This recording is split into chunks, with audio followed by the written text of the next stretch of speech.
mai so na ke zanya ba gayar alkawari na ji a rike zana bai wa makullin zuciya. Mai so na kai zanya ba gaɗan alkawari na ji a rike zana bai wa makullin zuciya.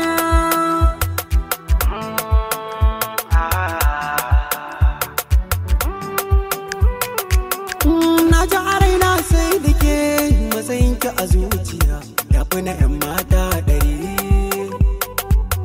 Na waye gari ban ganki ba matsala ce ba ɗini ta bayyana ga ta a zahiri.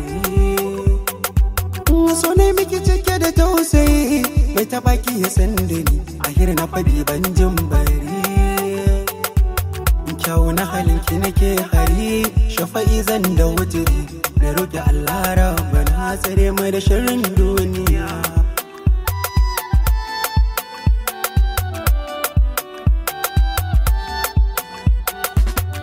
So ya saka mini yanayi da ban taɓa jin shi ba, duka jiki sai laulayi.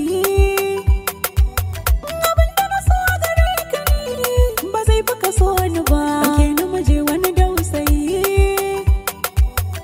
Duka abin da ka so na yi ba zan ki maka ba, dole da bishi zanayi.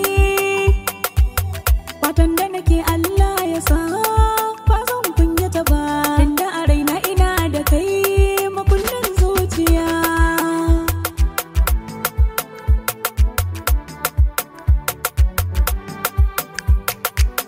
Ashe da mara zan sake yi a tare mu lallaba na kauce hararar mai kwaba.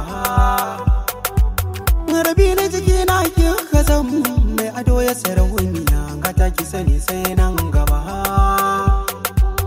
Dana zai yi alfahari na uwa mai hankali gare shi ina matsayin uba.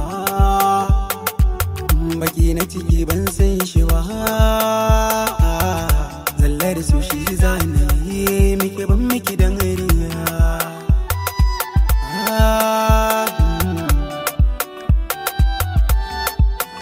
Tunda nake ba za na kai ba idan ban ganka ba, a zuciya gai maka lamani.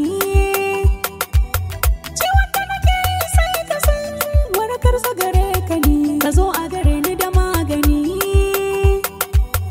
Akwai matsala in baka nan a kusa a dabu da ni, kada ka yi nisa da ni. Mun wuce soyayyar zamani, aure mun ka nufa, sai ka saka ni a ɗaka zan zauna kuma na tausaya.